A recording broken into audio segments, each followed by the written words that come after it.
Hello and welcome to another episode of eDiscovery Chicks, the podcast about all things eDiscovery and legal tech, hosted by two gals who are having a heck of a Monday. Anyway, we're your hosts. That's Bree.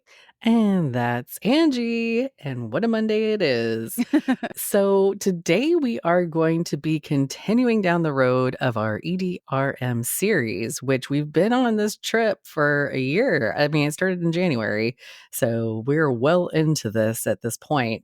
Remember, we've discussed already identification, preservation, collection, processing, review, analysis, production, and now we are talking presentation, folks, the thing that made me get into the whole legal industry in the first place. But before we get to that, Angie, I have to tell you that I'm feeling quite accomplished because my child had a wonderful first day in middle school today. I don't know if there's any parents that are listening to this out there, and I'm really trying hard to recover from the events of my house in the last 48 hours. We're on year number 12 with my son, and we still have not figured out how not to have a complete freaking meltdown right before a really important event in his life. The night before school starts, the whole family lost their mind. Everybody needs to be in bed. You must have your lunch. You must have your clothes. You must have, and the kid's mad, the dad's mad, the mom is mad at the kid and the dad. And I mean, No one's happy.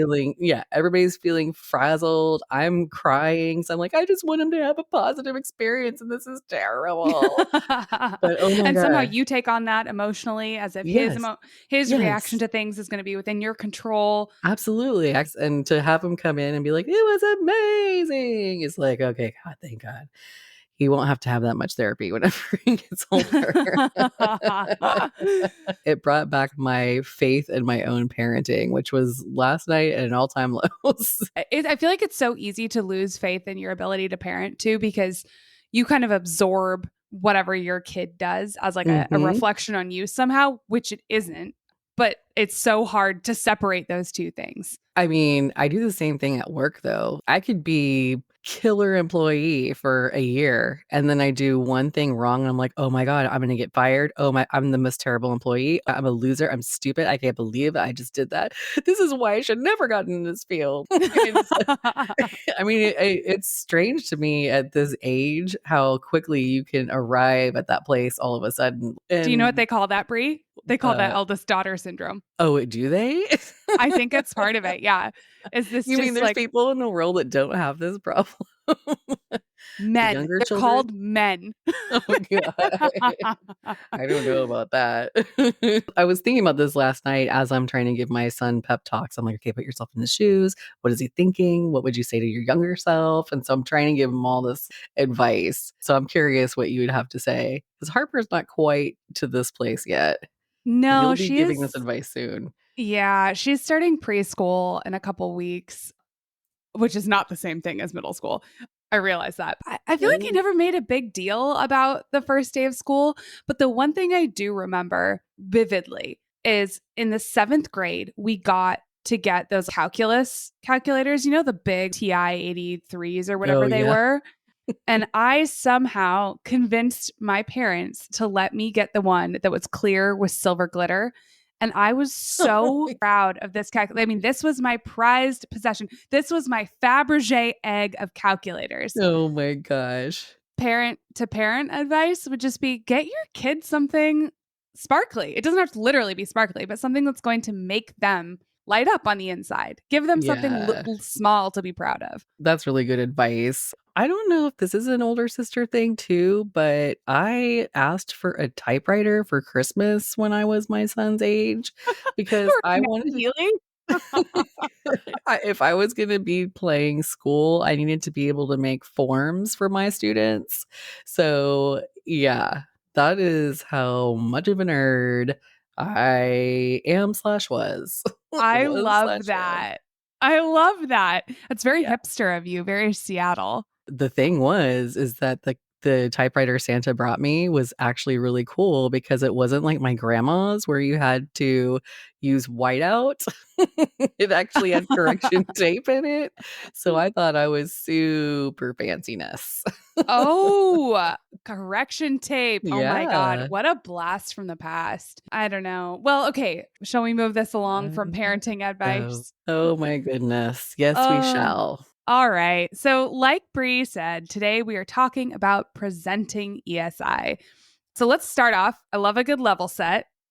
What do we mean by presentation? We're talking about when you have to show your ESI to somebody. That could be at trial, at depositions. It could even be in response to discovery requests or during arbitration. Or I feel like this is an oft overlooked one in settlement negotiations because you can leverage presenting your ESI in a way that like demonstrates the strength of your case and encourages a favorable settlement. In all of these contexts or any other context where you might be presenting ESI, a board meeting or whatever, understanding how to present it effectively is no longer optional in today's highly digitized landscape.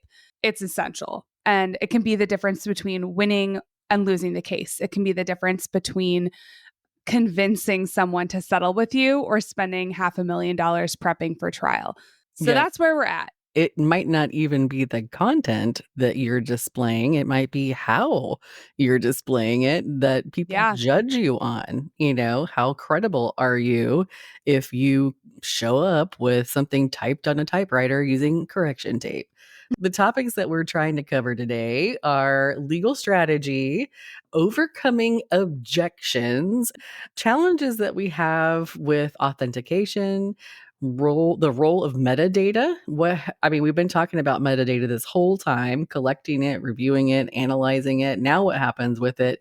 And also, let's not forget, in trial and in depositions for that matter, we have expert witnesses to consider at this point because they could be the ones who are presenting that ESI on our behalf. So that's where we're headed, folks. And let's start off with the first thing Bree just mentioned, which is how presenting ESI can influence your legal strategy. Because the availability and the way that you use your ESI can actually shape the direction of your case. If you have ESI that really clearly establishes key facts, material facts, good or bad, timelines, or just general patterns throughout your case, that can be extremely powerful and persuasive. And those are things that might not be evident from traditional paper discovery. I mean, remember in the courtroom, people used to use L arm. What are those things called? Like the little L. You said L arm, and I knew exactly what you're talking I about. know. I don't know what the actual name of it is, but the thing The that you would draw overhead on. projector. Yeah, the overhead projector. But that, I mean, compare that presentation, that method of presenting your ESI to something like these fancy schmancy PowerPoints that we have today or 3D reconstructions of things. I mean, that's a totally different level of persuasion with your ESI. And so that can really affect the way that it comes across to your audience, whoever that may be.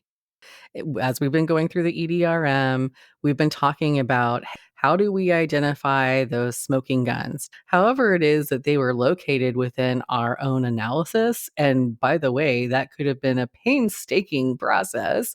Now we've got to bring that to light to the jury, to the judge, to the mediator, or maybe even in a deposition setting, or to the other opposing party, as it might be in a settlement proceeding and that sort of thing.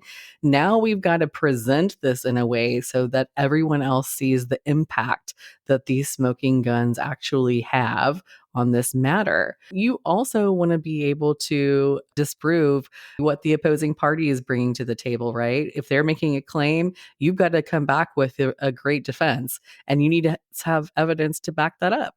Thinking ahead to that case strategy, what do we know the opposing party is going to have to say negative about us?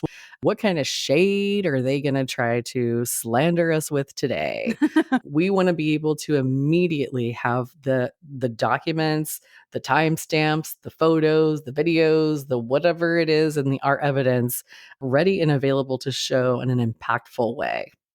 I think that's such a good point because to me, I often think about presenting evidence as sort of you're kind of like panning for gold, right? And the rest of all the crap falls away. And what you're left with are these gold nuggets of ESI, but you have to present those in a way that is digestible, that isn't overly technical that's just going to confuse your audience.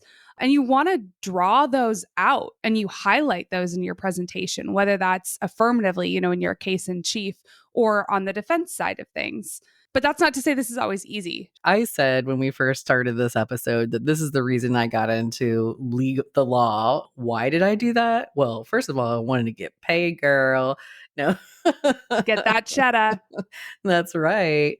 And I wanted to go to trial every day like Matlock and make all the bad guys to go to jail. And I thought that would be exciting and amazing. And I would be great at this. And I'd probably be a litigator one day. Well, I mean, you see what eDiscovery did to all of that. And the universe would give you gold stars and you would have free ice cream every day of the week. No, and not all trial attorneys are like Matlock, which broke my heart. But that's a subject for another day. But I have always, and I think, for any of you who are out there that have the blessing and the curse of being involved with trial, you know what I'm talking about. It's the part that is the most meaningful of all of litigation, I think. And it's my opinion. Because this is when the rubber meets the road. All the hard work, the weeks, months, years of painstaking time that you and your team and your clients all put in so much for what is about to go down in this trial. And you only have a very specific time to do it in. And sometimes you have a very specific way you must present this in because you might have things. What is that motion that they call it? Lemony. Oh, motions in limine. Yeah. Yeah. Yeah. Oh my gosh. Wait, it's not lemony? Motions and Limine. lemonade. Limine. Oh my God. See, I'm pretty sure we say lemony in Texas, but we say a lot of things wrong, like voir dire. Oh, This is not voir you dire. bunch of perverts down there. What are you No, doing? I know. I actually majored in Latin, You just called which us perverts. I did. I like your voir dire, girl. I like verdar. No, I actually majored in Latin. So that is also partly why I got into the legal professions. It was like, oh, funny. Latin majors, not in high demand. Okay, so back to what I was talking about. So the importance of presentation. I was trying to paint the picture of where we are right now. We're in the courtroom. We've done all this work. It's very important. Matlock, unfortunately, is not with us. Mm. Some of the obstacles that we have at this point when we're in front of the jury stand, in front of your honor, or maybe you're in a crazy room with just a couple of people taking a deposition, which, by the way, I think some people forget, even though you might be in opposing counsel's conference room sipping on some gross coffee with your counsel. This this testimony is just as weighty as it would be if you were in the actual courtroom in front of the jury. So important thing to note for those of you who testify on behalf of eDiscovery collections and productions that you've been involved in. Now that we're at this point, we have to hit home with the key arguments that we're really trying to prove up. So, one of the things that we struggle with is all of the data that we have had to take into consideration. If it's super voluminous, especially if it's super complicated, we can overwhelm and confuse our jury big time. So if you've got, and by the way, as a former paralegal, if you have over 1,000 exhibits for trial, you should be ashamed of yourself.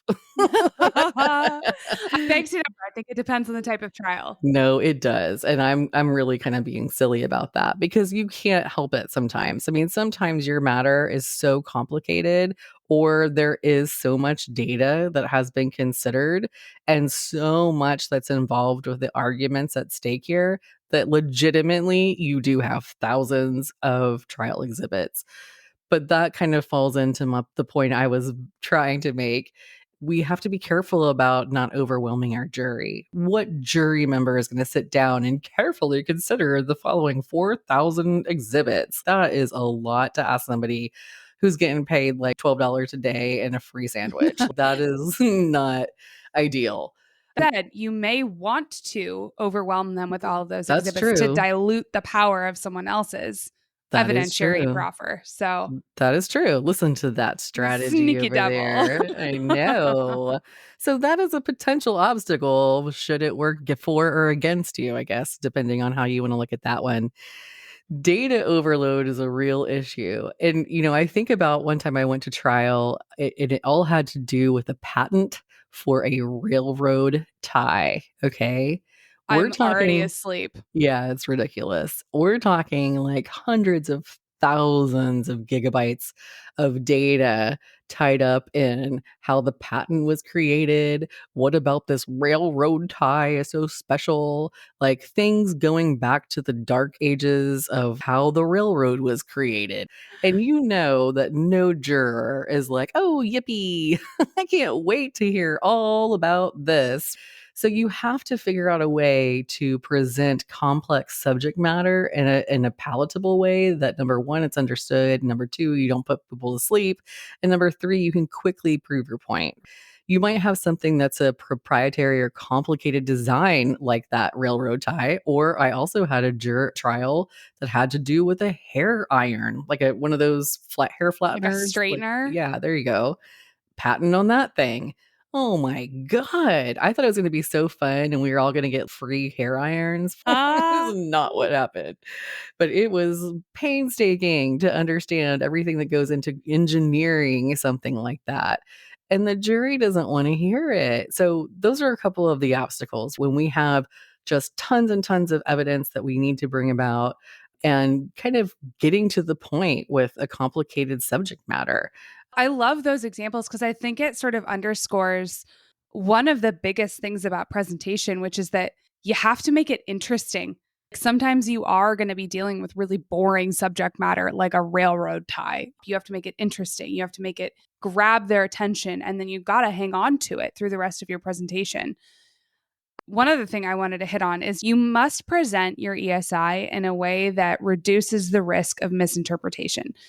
Our digital evidence is often complex, it's often highly technical, and it might not be immediately understandable to people who don't do this for a living. You have to explain complex subject matter in a way that is digestible to the average person walking down the street. The consequences of not doing that can range from pretty benign, you just bore the people who are listening to you, to severe and potentially, case ruining if the jury or the arbiter or the arbitrator or the mediator or whoever you're talking to, if they misinterpret that evidence in a way that does not benefit you. And so clarity of communication is really critical as well. Just to expand on what we've been talking about, if you have a piece of evidence like, let's take your patents on those railroad ties, which are sort of objectively boring, right?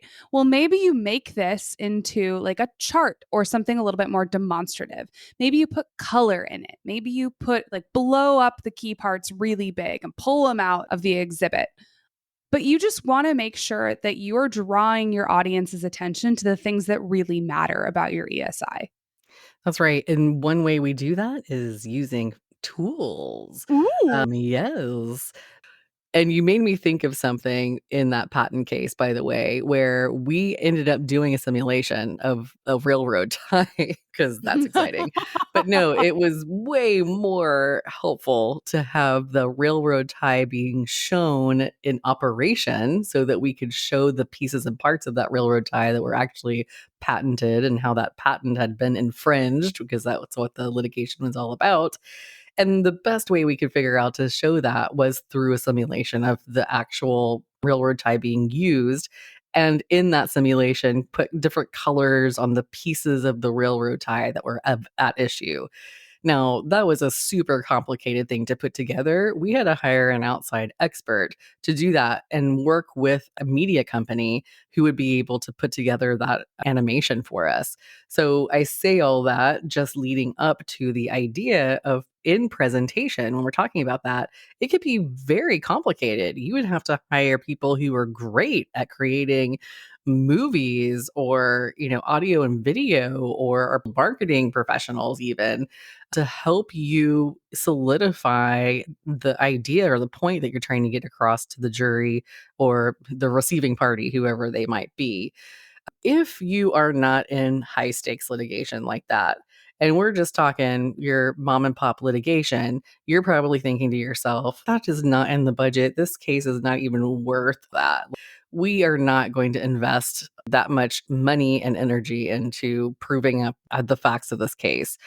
Well, you're right, but you still have to have a compelling presentation. That doesn't excuse you from the use of other software, like you might be taking your deposition transcripts that I just talked about, which are trial testimony, and you might be taking excerpts from that deposition transcript. And a really great way to do that would be, hey, let's take what Angie's saying in her deposition transcript and at the same time show the exhibit, the document that she's referring to. And hey, why don't we have that exhibit come to life and highlight the section of the document that she's referring to in our deposition testimony?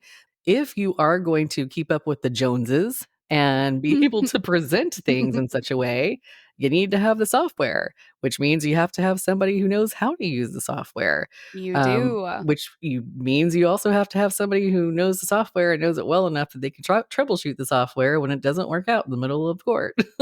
So this Yeah, that's a big one too. it is, because you never know what kind of technology your courtroom is going to have available to you, or what the Wi-Fi is going to be like, or what kind of crazy ass extension cord that somebody's put together with duct tape so that you can run your trial technology. For me personally, as a paralegal who was running the show, that was the most stressful part of it all. Like, oh God, oh God, oh God, I hope this plays. Yay. And when it plays and it's effective and you win, you feel like you won the lottery. It's amazing. But you may end up needing to And then you sit there paralyzed with anxiety, hoping nothing goes awry later. Right. Oh yeah, my stomach in a trial room, like I've left my stomach and my heart on the floor of so many trial rooms. Like, Absolutely. oh my God. And then think about hiring outside experts too. If you are a company or a law firm that doesn't have this technology or doesn't have an expert on staff, no problem. There's experts out there all over the place that will go to trial for you and with you and specialize in this. So just know that. And I also say, a couple of things that we have found that are helpful is things like timelines. That's really important when we're trying to explain what happened in a case. I want to see that timeline come to life. Think about Matlock, for example. By the way, we were making fun of him. Every one of those Matlock episodes, they roll out the TV cart, they show the video. People love. I mean, coming back to your first day of school thing, do you remember the excitement when your teacher, usually a substitute teacher, but a teacher rolled out that TV cart into your classroom? Oh my God, it was like the greatest day of your life. Juries crave interesting things in trial. Trial is very boring for the most part. And what are they going to remember when they go back there to the jury room? Now we have this huge, complicated questionnaire we have to fill out. And I got to remember all the things that I've heard for the last 6 weeks. Something you mentioned earlier is just how boring deposition testimony can be in trial. I tried this case one time, and the opposing side wanted to read out 30B6 transcripts of my client 30 years ago. For those who don't know, 30B6 is like shorthand for when you depose an entity, so an organization, a corporation, whatever. How my opposing counsel decided to do this was they were going to have one of them sit on the witness stand and the other one sit at counsel table, and they were going to read this transcript, this 30-year-old transcript, to the jury. Well, this transcript had some bad stuff for us and our client, and so we thought, why don't we, this is going to be boring, but I think we can make it bad for them. And so every single time they misread the transcript, which happened a shocking amount, we would object as misrepresenting evidence to the jury. And the judge sustained it every time because he kind of had to, because they were, in fact, misrepresenting evidence to the jury. But I guarantee the jury did not remember anything that was said during that whole deposition reading transcript process, except how annoying it was to be continuously interrupted. And fine, maybe that wouldn't play well in our favor as far as likability goes, but it's one way that you can sort of change the presentation of evidence as the defending party. All right, along those lines, let's talk about one of my favorite topics ever, which is objections. In depositions... I object. Just kidding. You shan't. Don't do it. Overruled. So in depositions, in arbitrations, at trial, at hearings, parties have the opportunity to object to evidence. And there are different categories of objections, and there are reasons why they exist. but we're not going to get into those today. Instead, what I'm going to do right now is highlight some of the super common objections that you'll get and some good ways of overcoming them. Probably the most common objection is relevance. In the legal context, relevance is a term of art. I'm paraphrasing here, but it basically means that that piece of evidence, to be relevant to the matter, must have a tendency to make some fact or issue more or less likely. So it's a very broad term and subject to interpretation in basically every way. But basically, if you get this objection, there are a number of ways to overcome it. You have to be able to articulate the impact that that ESI has on your case, whether it's showing a chronological connection, direct communication that impacts the case, or just the evidence provides context so that the jury can understand other evidence better. That could also be relevant. That's one thing that you should do. The other thing you should do is highlight its importance. Explain to the judge, whoever's going to rule on the objection, explain why it matters. Does it impact the credibility of a witness? Does it clarify something? Or does it directly contradict a claim you suspect the opposing party is going to make? All of those can be ways to overcome that relevance objection. The second one is hearsay. Hearsay, I feel like this is one of those things that you hear on all those like legal crime dramas and nobody actually takes the time to understand what it means for those shows, and it drives me batty. Like I can't watch legal TV because of this objection for the most part. Hearsay refers to an out-of-court statement offered to prove the truth of the matter asserted, which is generally inadmissible unless an exception applies. Digital communications like emails, texts, social media posts, those often raise hearsay concerns. One thing that is not hearsay is the statement of a party opponent. So like if Bree is suing me, I can admit Bree's statements. That's not hearsay because she's my party opponent. As far as overcoming this objection, a couple of things. First, try to identify an exception. The rule against hearsay is kind of akin to Swiss cheese. There are more holes in it than there is actual cheese. And so identify one of those. Is it a business record? Is it a present sense impression? Is it an ancient document? There are a number of exceptions that you could cite to. So the second way you can overcome a hearsay objection is use it for a non-hearsay purpose. Argue that it's not being offered to prove the truth of the matter asserted, but rather for another purpose. You're showing the speaker's state of mind. You are demonstrating notice or knowledge. So what I mean by this is like, if I try to admit evidence that my dad texted me, I could admit it for purposes of showing that like my dad has my number instead of the whatever the text is. So I'm not focused on the statement. I'm focused on kind of the other stuff around it. And that's why I'm admitting it. That is one way to overcome a hearsay objection. Another common one is foundation. So foundation basically means the evidence is what it purports to be. And this typically involves authenticating evidence. This exists to show that the evidence is authentic and that it is what it seems like it is. So you have to establish foundation before you can show evidence to a jury. It typically involves proving chain of custody and demonstrating that it hasn't been tampered with or altered. Strategies for overcoming this objection include just authenticate the evidence. You might need a witness, you might need to point to metadata, but authenticate it. Establish your chain of custody and use experts if necessary, especially if forensics are involved. That is a great place to plug in an expert. Final one I want to hit on is the danger of unfair prejudice. So you might hear this referred to as an ER 403 objection or this unfair prejudice one. Prejudice in the legal context is another term of art.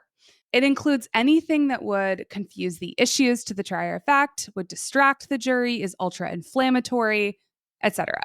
All evidence is prejudicial in that it will influence the thoughts of your listener one way or the other. There's no getting around that. But what this objection is getting at is that danger of unfair prejudice, where whatever the probative value of that evidence is substantially outweighed by the risk of confusing the jury, of being so inflammatory that the jury focuses on that rather than the issues at hand, or any other, unfair prejudice that could result from that evidence. Strategies for overcoming this: focus on the evidence's probative value. Argue that it is necessary for understanding a critical issue in the case. And then the second one would be mitigate that unfair prejudice if you have to. You could redact sensitive information out of the evidence. You could provide context through expert testimony, or you could offer the evidence in a less inflammatory format. Well, Angie just brought up a great point. Sometimes we need experts involved. We've talked about this a couple of times today in our discussion of presentation, where it's appropriate to contemplate maybe I need some expertise here, whether it is to help me with the technology, maybe it's to help me with the subject matter. Maybe it's a trial expert who helps me do things like pick out the right tie or shoes, or helps me in my presentation itself. How am I presenting this? What is my strategy? There are also experts that help you pick out the jury, by the way. So there's an expert for just about anything that has to do with trial. We haven't talked about experts that offer testimony in trials. These are the experts that are a specialist with deep knowledge in a particular field who might be called upon to offer up testimony in a legal proceeding. In the context of digital evidence, an expert witness might be a digital forensics analyst or an IT specialist or a cybersecurity expert or any other professional with expertise in handling and interpreting electronic data. The primary role of this type of expert is to explain technical concepts, to authenticate digital evidence, and provide context that can help the court understand the significance and the reliability of the evidence presented. This is going to be where you say, hey, we know that we collected this phone and all of its contents in a defensible way because fill in the blank. Here comes your expert. The expert's going to present things like, this was our chain of custody that we used. So I can attest to knowing that this phone was in my possession only and has not been tampered with. An expert can also say, this is the software that I use to image that phone. This is how I know that it's a legitimate image. This is how I know that the text message that's being displayed to you as an exhibit in trial actually came from this phone. Here's the audit log. Here's the report on it. Here's how we know that it is authentic. That is what our technology expert is going to do for us. We might want to call on someone like this when evidence is highly technical, or if we feel like the authenticity of what we are presenting in trial might be challenged, or if that evidence is playing a pivotal role in the case. We might need for someone to come in there and say something like, Your Honor, I know this is the dash cam that came off of the such and such vehicle because I can prove it up through my forensic investigation. When we are preparing our experts and choosing which experts to work with, we want to find someone who we feel like can help persuade our audience. You also want to make sure that they have the right expertise for whatever digital evidence that's in your case. This might be one of those times where you're like, hey, my in house professionals, as much as I love them, they are not an iPhone expert and they don't know how it was actually engineered. And I need someone who can talk about the nuts and bolts of this device. And I know that although they might understand concepts, they just don't have the expertise to back that up. And that might be a time that you don't use someone that works in house to do that. You also want to make sure that when selecting an expert that there's someone that has a track record in the whatever field that's relevant for this matter. You want to ask your potential expert, hey, have you ever gone to trial? Have you ever testified? What was the outcome of that?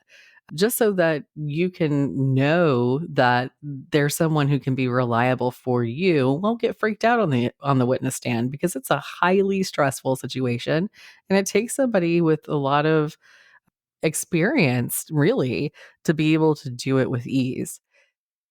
Well, we've gone over today components of presentation of ESI in the courtroom. And I hope that we've done a fairly decent job of allowing you to know what it feels like to walk a day in the shoes of a litigator or another legal or eDiscovery professional or expert in the courtroom.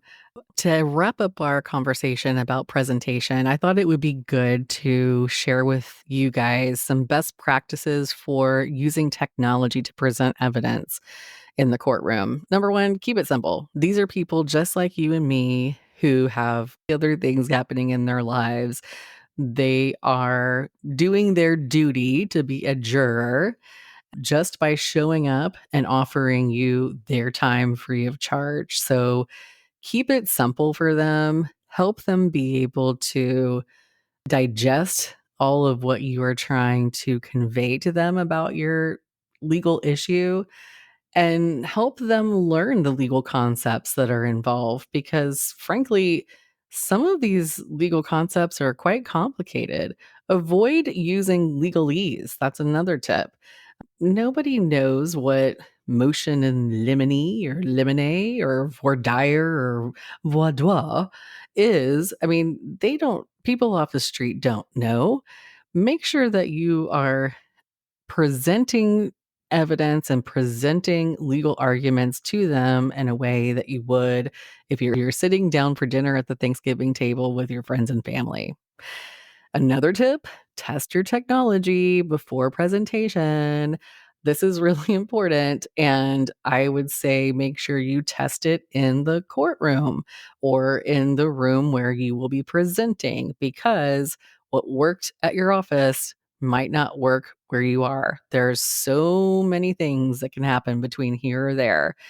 Another thing I would say is have backups for your technology. Have an extra power strip, have an extra battery, have an extra HMI cable, whatever you're utilizing in the courtroom or wherever you're presenting, make sure you have a backup plan. You're not going to have the time. The judge is not going to stop the trial so that you can go to Best Buy and go buy whatever you need. Also, have backups of your originating exhibits, especially when you're only using partial images. So, this is like that example I gave you earlier when we're showing, hey, this is a deposition testimony, and here's the portion of the exhibit that the person's talking about. When we're showing up just that portion of the document or contract or email, make sure we have the official exhibit as it's entered into evidence with us, because very likely we're going to have an objection and we're going to have to prove up that that exhibit is authentic. And put your marketing hat on. This is my last tip. You have an explanation of the law, you have an explanation of your evidence, you have an explanation of your client's motive and what happened in that matter. You need to be able to sell that to your listeners in a way that is meaningful to them. That's how you put on your marketing hat. Remember that people are looking at smartphones and social media all day long. If they come into a courtroom, they want to be entertained in that same way. And I don't mean that people are shallow. I just mean it's what they're used to seeing that's entertaining to them. It's how they've been retaining information from the newspapers, from whatever social media. You're going to have to contend with that, right? So don't put on the screen a bunch of black and white documents with nothing on them that are hard to decipher, involve a lot of reading, are voluminous. Think about how you would want it to be presented to you in a way that is meaningful. Well, I think that's all we have for you today. Thank you so much for listening. Don't forget to subscribe wherever you get your podcasts. Give us a 5-star review and tell your friends, family, and coworkers about us. Also, please hit us up on LinkedIn or at our website, which is eDiscoveryChicks.com, and hit us up with your thoughts, questions, and drink recommendations. Also, Bree and I are going to be live at Techno Security Conference. That is in California. Cali, We will be baby. there. Cali, baby, on September 17th. And you can find all the details for that, as well as a promo code for a discount on your registration at our website, which again is eDiscoveryChicks.com. All right, until next time. Bye. Bye.